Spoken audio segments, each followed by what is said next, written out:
Kita berdoa.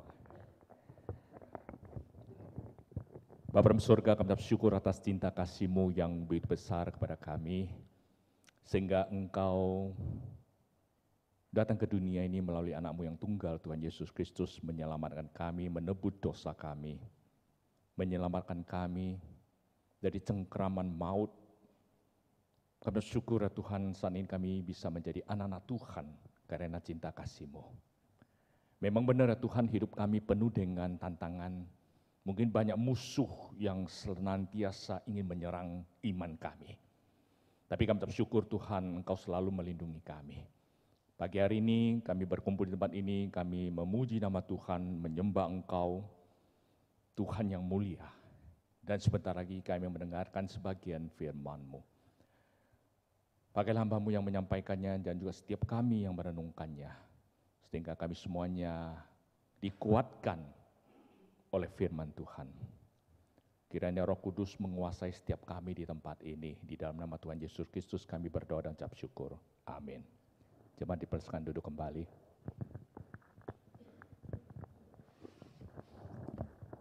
Shalom Bapak sekalian. Raja Cao Sang Pingan. Enggak ada yang balas ya.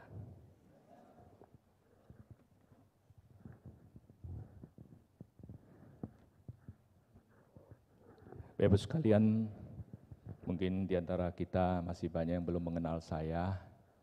Nama lengkap saya Jonathan Tandujaya, nama Indonesianya.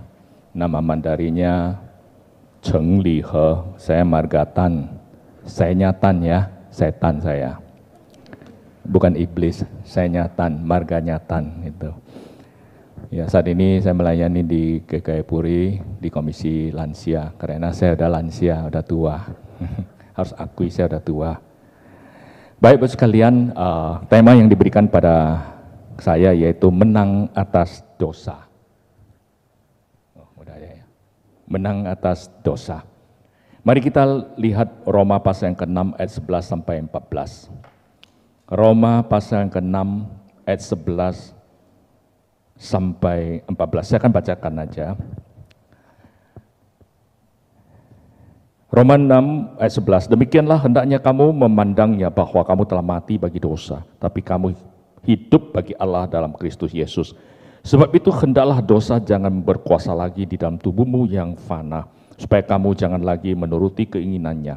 Dan janganlah kamu menyerahkan anggota-anggota tubuhmu kepada dosa untuk dipakai sebagai senjata kelaliman. Tetapi serahkanlah dirimu kepada Allah sebagai orang-orang yang dahulu mati, tetapi yang sekarang hidup, dan serahkanlah anggota-anggota tubuhmu kepada Allah untuk menjadi senjata-senjata kebenaran.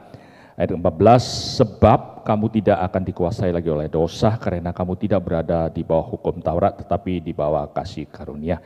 Demikian pembacaan firman Tuhan pada pagi hari ini. Kita baru melewati Jumat Agung dan Paskah. Setiap tahun kita merayakannya, memperingatinya.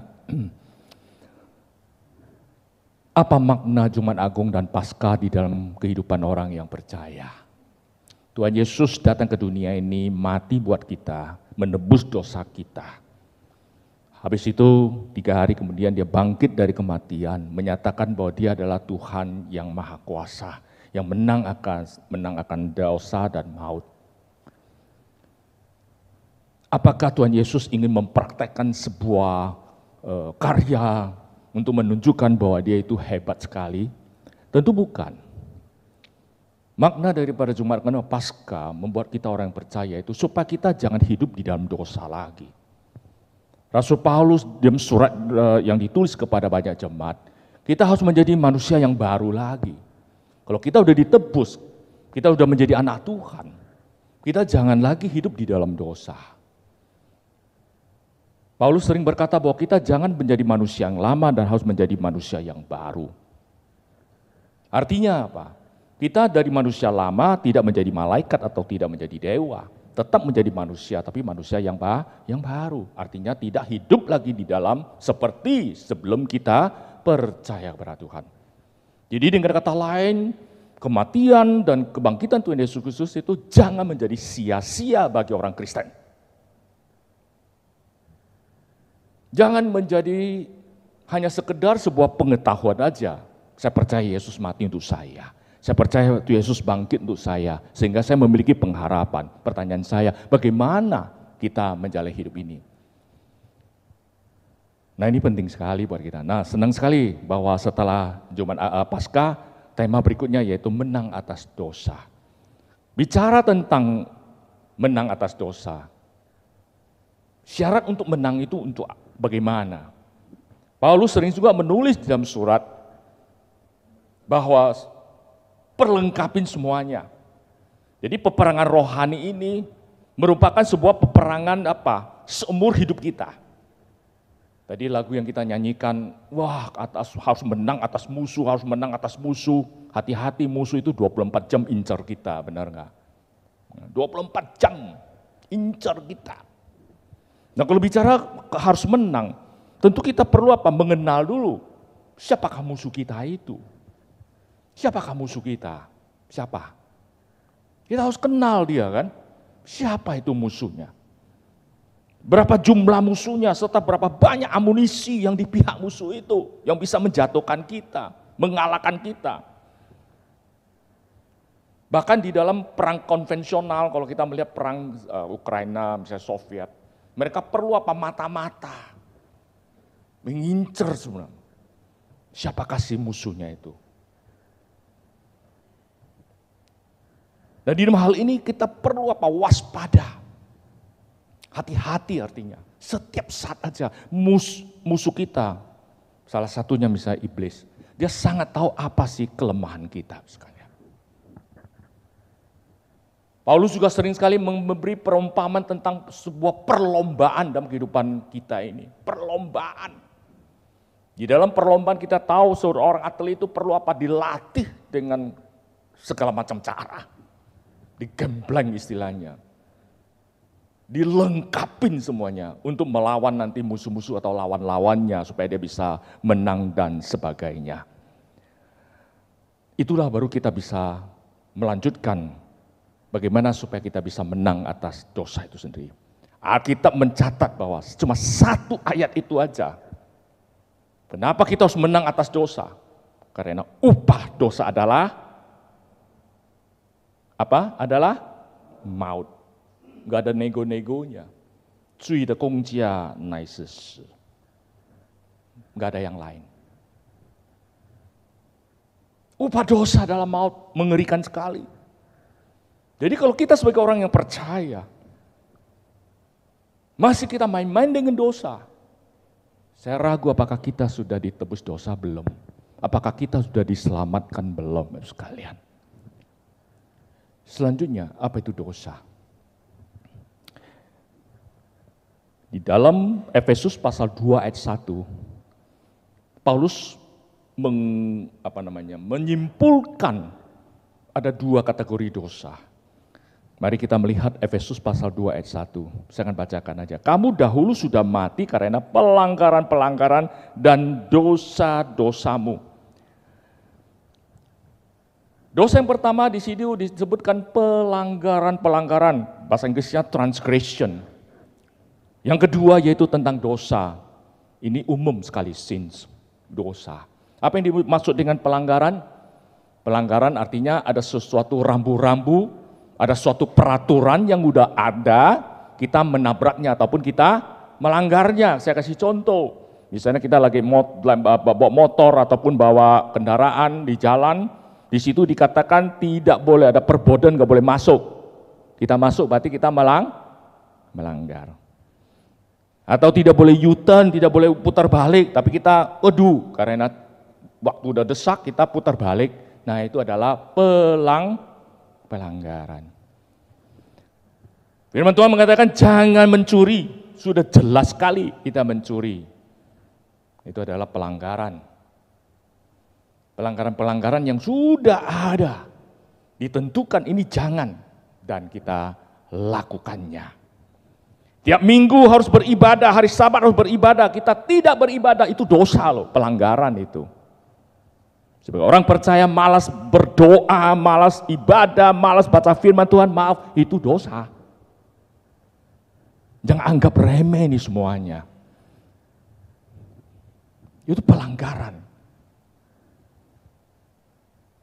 Nah yang kedua, karena waktu, hal yang kedua yaitu bicara apa? Sins, dosa. Apa itu dosa? Hamartia itu. Ya, sering sekali hamba Tuhan mungkin menjelaskan bahwa dosa itu sepertinya seorang pemain panah, tahu ya panah ya. Jadi dia harus panah ke satu sasarannya yang ada hitamnya ya atau merah atau apa. Nah dosa artinya apa? Tidak kena sasarannya. Artinya apa? Artinya ada satu tuntutan Tuhan. Kamu harus melakukannya itu dengan tepat sekali. Tapi kita nggak bisa, kita melesetnya, kita menyimpangnya itu. Maka disitulah dikatakan itu adalah apa? Dosa sekalian.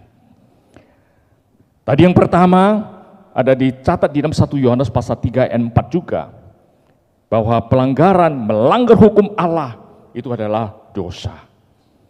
Selanjutnya di Yakobus pasal 4 ayat 17 juga. Tahu berbuat baik tapi tidak melakukannya, artinya kita tetap tidak tepat sasarannya. Itu juga adalah dosa. Dan firman Tuhan banyak sekali membahas tentang dosa sekalian. Terus kalian tahu nggak kita?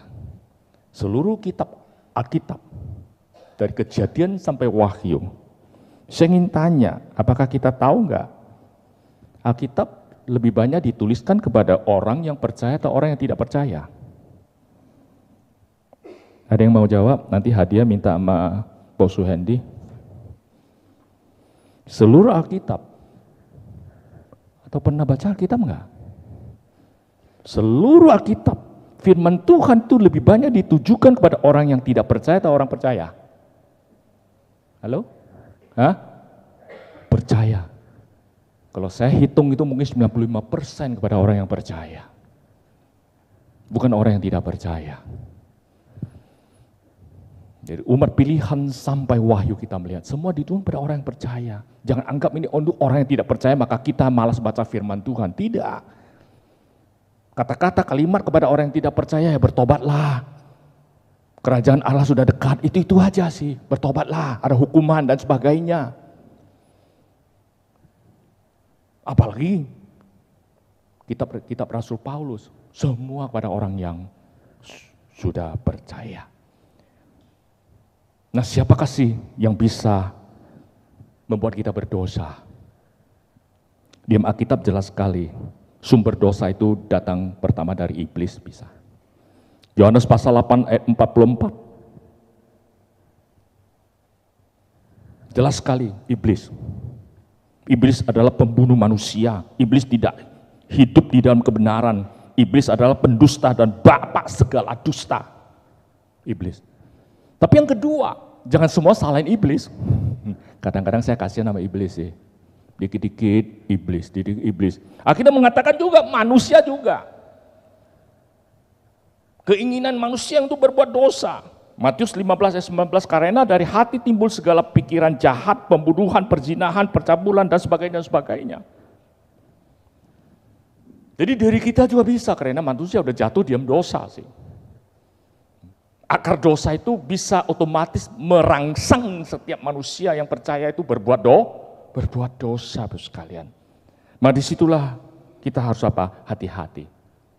Ya jangan sekali lagi kalau kita berbuat dosa mengatakan ini karena iblis dan sebagainya, Bapak sekalian. Sidang jemaat kasihi, dalam perikop yang kita baca ini, Paulus mengingatkan kita supaya kita ini bisa menang atas dosa. Mari kita belajar bersama-sama. Hal yang pertama, di dalam ayat 12a, firman Tuhan mengatakan jangan beri dosa berkuasa atas diri kita. Jangan beri dosa berkuasa atas diri kita. Artinya apa? Jangan membiarkan dosa itu mengatur kehidupan kita. Dengan kata lain, kalau dia udah mengatur hati pikiran kita, maka kita gampang sekali terjebak di dalam apa? Dosa itu sendiri. Karena dia udah memerintah kita. Dia berkuasa berarti dia memerintah kita untuk berbuat dosa. Dengan kata lain, mengapa dia bisa berkuasa atas diri kita? Karena kita beri dia kesempatan. Kita izinkan dia berkuasa. Saya ingat dulu rektor kami di STTB ya Bandung, dia kasih satu perumpamaan begini, di hati manusia itu ada dua serigala, satu hitam, satu putih. Putih biasanya yang baik ya, kalau yang hitam biasanya yang jahat. Pertanyaan saya, siapa yang menang? Siapa yang menang? Siapa yang menang? Putih atau hitam? Bagaimana? Oh iya, Ibu tahu ya, benar. Mungkin kuliah di sana dulu ya, atau pernah di khotbah ini. Betul sekali. Siapa yang menang itu yaitu apa? Kita beri dia makan terus, kasih dia kesempatan terus, kasih gebuk, kasih kuat. Itu menang. Kalau putih itu ya kita putih yang menang. Kalau yang hitam, hitam. Kasih makan putih terus ya hitam mati. Kasih makan yang hitam terus, putihnya yang mati. Sama halnya dengan dosa. Kita beri terus dosa itu makanan yang enak-enak dan sebagainya, berkuasa terus dalam diri kita dan kita merasa nyaman dan sebagainya. Itu dia menang atas kita, sekalian. Banyak orang percaya mungkin mengerti apa itu kemerdekaan, merdeka. Artinya apa? Kita mengatakan kalau manusia sudah merdeka dari dosa, artinya bukan seenaknya kita cemplung di dalam dosa. Artinya kita jangan menjadi hamba dosa itu lagi. Ini sangat penting sekali sih. Hal yang kedua sekalian, di 12b, Paulus mengatakan, selain dari jangan beri dosa berkuasa atas diri kita, hal yang kedua yaitu jangan menurutin keinginan dosa. Nah ini penting sekali.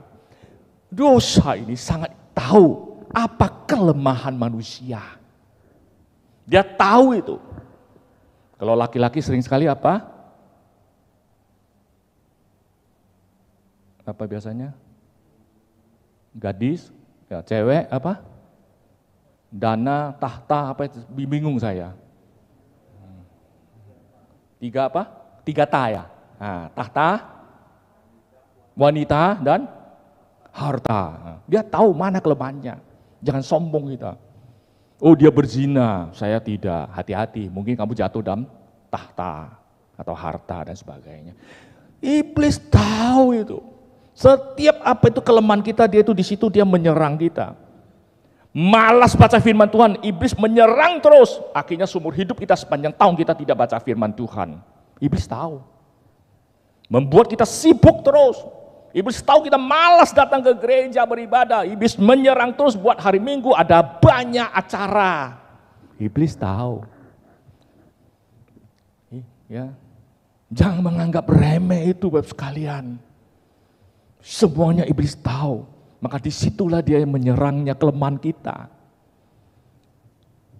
Maka kalau kita udah sadar di situ titik kelemahan kita, ya cepat-cepat kita bertobat. Cepat-cepat kita harus menang. Kita harus komitmen, saya tidak mau lagi. Hari Minggu saya harus beribadah dan sebagainya sekalian. Sejak COVID ini memang membuat banyak orang percaya malas ke gereja. Saking senangnya online. Ini online nggak ya? Nggak ada lagi ya? Nggak ada lagi ya? Ada online. YouTube. Oh YouTube aja ya.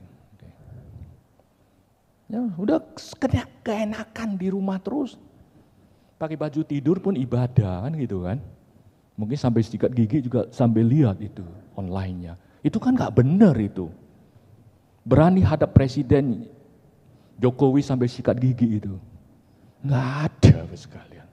Kita menghadap raja di atas raja harus dengan hikmat, dengan sopan dan sebagainya. Benar gak? Gak bisa sembarangan sekalian. Nah iblis tahu. Disitulah dia menyerang kita sekalian.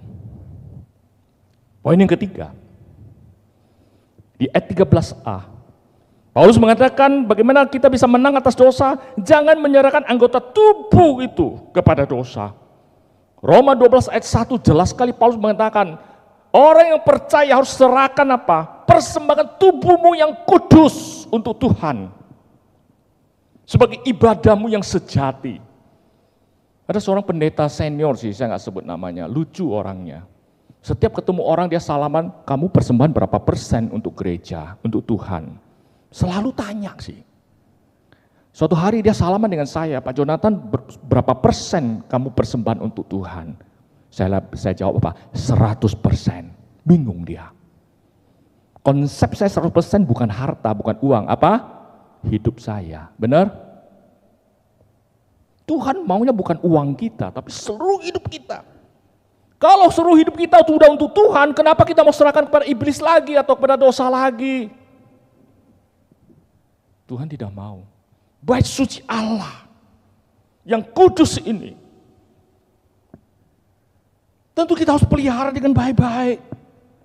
Mulut kita untuk memuji Tuhan, bukan mencaci maki orang. Tangan kita untuk melayani, bukan untuk memukul orang dan sebagainya.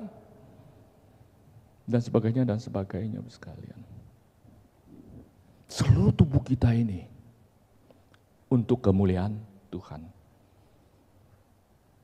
Ada seorang penjudi kelas kakap lah. Dia bertobat, dia bilang, saya tidak mau berjudi lagi. Tolong potong kedua tangan saya. Penggal kedua tangan saya. Wah, istri anaknya senang sekali. Betul-betul dipenggal, potong kedua tangannya. Lewat 1 bulan, bisa judi nggak dia? Bisa nggak? Bisa, dia ada 2 kaki. Dia masih ke tempat judi. Akhirnya dia menyesal lagi. Tolong penggal kedua kaki saya. Supaya saya tidak ke tempat judi lagi. Nggak punya tangan, nggak punya kaki. Bisa judi lagi? Bisa, disuruh orang pakai kursi roda, dorong ke sana. Dia judinya pakai apa? Joker.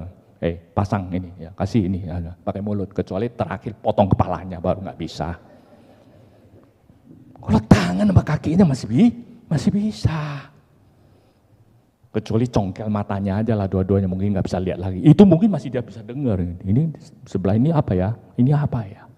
Kalau hatinya udah terikat, tubuh kita udah ikut masuk di dalam dosa. Jadi jangan sekali-sekali anggota tubuh kita itu terpikat dengan satu hal. Iblis tahu, iblis akan menyerang terus sampai kita kalah. Nah kalau kita udah sadar dalam hal ini, maka cepat-cepatlah kita bertobat kembali lagi, Bapak sekalian. Maka di dalam hal ini, Bapak sekalian, bagaimana cara kita mengatasi ketiga hal ini? Firman Tuhan jelas sekali mengatakan bahwa satu-satunya kita tetap syukur kepada Tuhan. Roh Kudus hadir di dunia ini. Memberi kekuatan penghiburan kepada setiap kita. Menolong kita. Supaya kita betul-betul bisa jalan di dalam kebenaran firman Tuhan.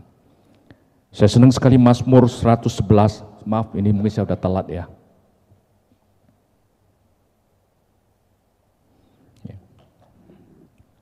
Mazmur 119 ayat 11 di situ dikatakan, marilah kita selalu bersandar pada firman Tuhan. Saya melihat salah satu kelemahan orang Kristen apa itu?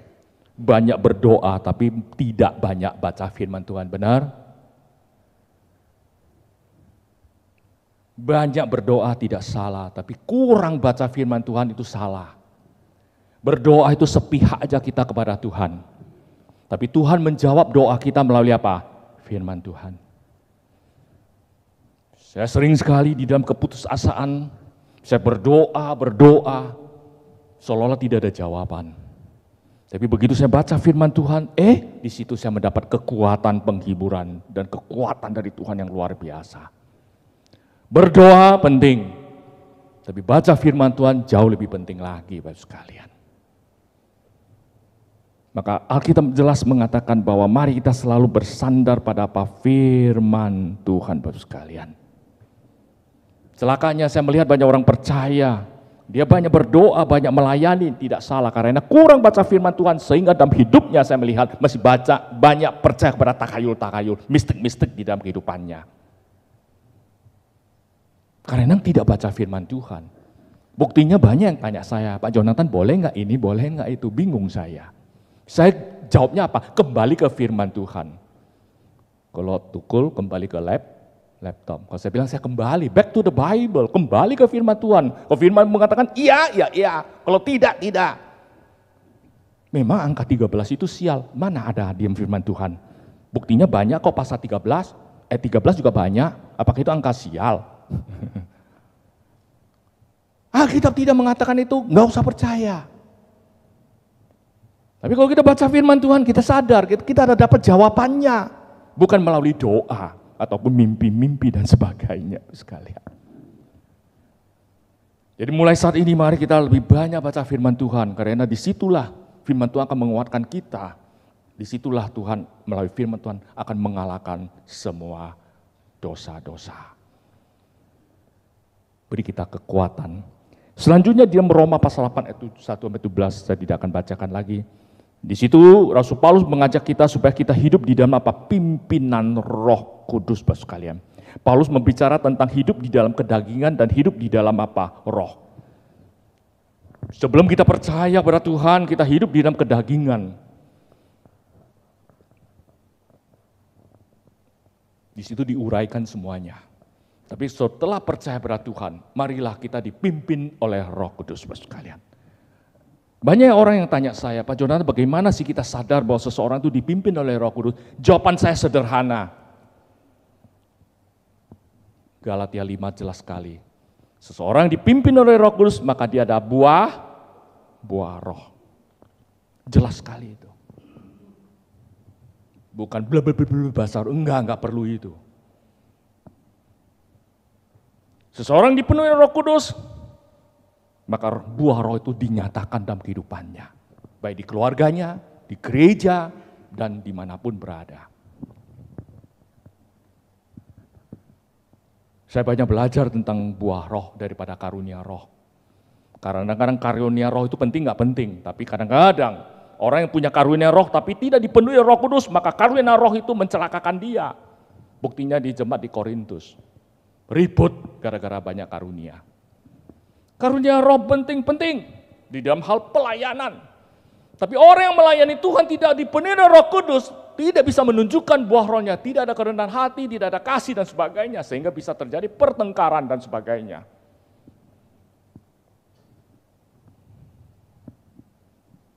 Jadi buah roh itu ditunjukkan. Saat ini orang yang di luar belum percaya, dia ingin lihat, mimbar ini bicara paling banyak tentang kasih. Benar? Mimbar orang lain mungkin banyak bicara kebencian, musuh dan sebagainya. Mimbar agama Kristen, gereja paling banyak bicara kasih. Tapi di luar orang lain ingin lihat, benar enggak orang Kristen setelah keluar dari pintu gereja, ada kasih enggak? Paling banyak bicara kasih. Tapi setelah keluar dari gereja, di keluarga kita, di dalam pekerjaan kita, kasih bukan hanya sekedar di gereja saja, tapi setelah kita keluar dari sini, mana buah rohnya? Itu penting sekali sih. Itulah yang disebut hidup di dalam pimpinan roh. Sederhana sekali buat saya. Kita mau dipenuhi Roh Kudus, dipimpin Roh Kudus, tunjukkan buah rohnya itu kepada siapapun yang ada di tempat kita ini, yang kita hubungi, Bapak sekalian. Ada satu hal lagi, bagaimana kita bisa mengalahkan dosa. Saya tertarik dengan 1 Petrus pasal 4 ayat yang ke-8. Tetapi yang terutama, kasihilah sungguh-sungguh seorang akan yang lain. Sebab kasih menutupin banyak sekali dosa, luar biasa sekali. Kasih itu sangat penting sekali, Bapak sekalian. Kasih agape dari Tuhan itu sangat penting sekali. Ini hari Tuhan datang ke dunia ini melalui Tuhan Yesus Kristus. Mengampuni kita dengan kasih-Nya. Sering sekali pada saat kita melihat orang lain menyakitin hati kita, yang muncul dalam hati kita itu apa? Benci, marah, benar? Kalau bisa saya ingin balas dendam. Sehingga bukan orang itu yang berbuat dosa, kita juga terjebak berbuat dosa. Tapi di saat kita memiliki kasih mengampuni, Bapak sekalian, hilang itu semuanya, benar? Hilang semuanya. Bahkan orang yang mungkin benci kita juga bingung, kok saya diampunin ya? Kok dia tidak membenci saya ya? Oh dia itu orang Kristen.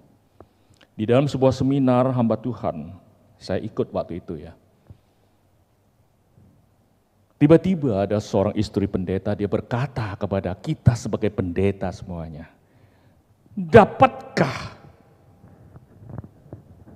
orang lain melihat kita sebagai orang pendeta tanpa melihat nama kita, tanpa melihat KTP kita, tanpa melihat pekerjaan kita, dia tahu kita pendeta. Waktu kalimat itu sangat menusuk hati saya sih. Dengan kata lain, dapatkah orang lain yang belum mengenal kita, tanpa melihat KTP kita, agama Kristen misalnya, ataupun tanpa tanya kita, dia tahu bahwa engkau adalah orang Kristen. Sungguh luar biasa sekali kalimat ini, Bapak sekalian. Sangat menusuk saya sih kalimat itu, Bapak sekalian.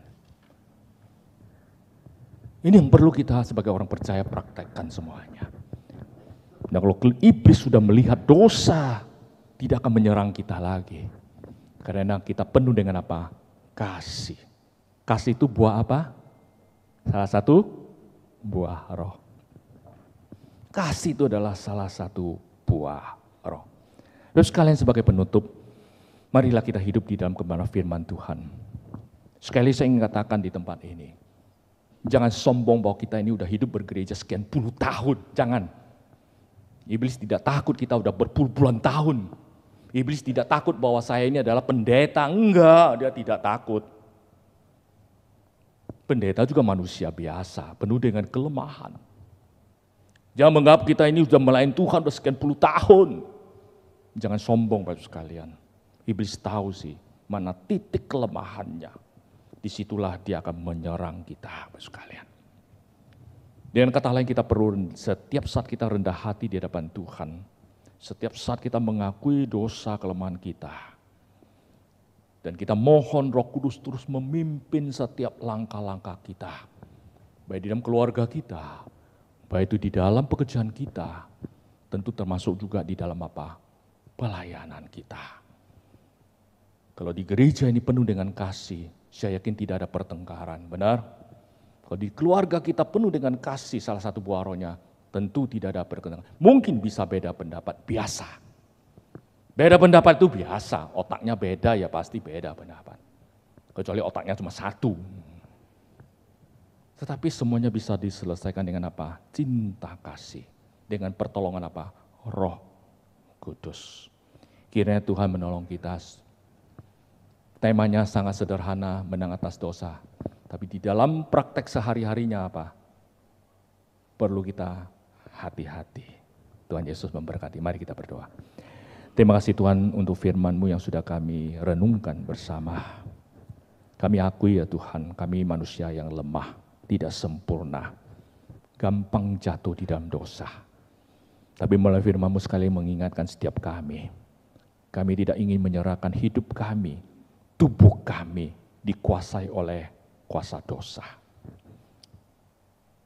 Bukan saja iblis yang dapat menyerang kami, tapi sering sekali keegoisan kami juga, kesombongan kami juga menjatuhkan kami di dalam dosa. Ampuni kami ya Tuhan. Berkatilah firman-Mu, kiranya Roh Kudus memampukan setiap kami, supaya kami dapat mengerti firman-Mu, mengaplikasikan firman-Mu di dalam kehidupan kami sehari-hari. Di dalam nama Tuhan Yesus Kristus kami berdoa dan ucap syukur. Amin. Terima kasih, Tuhan Yesus memberkati.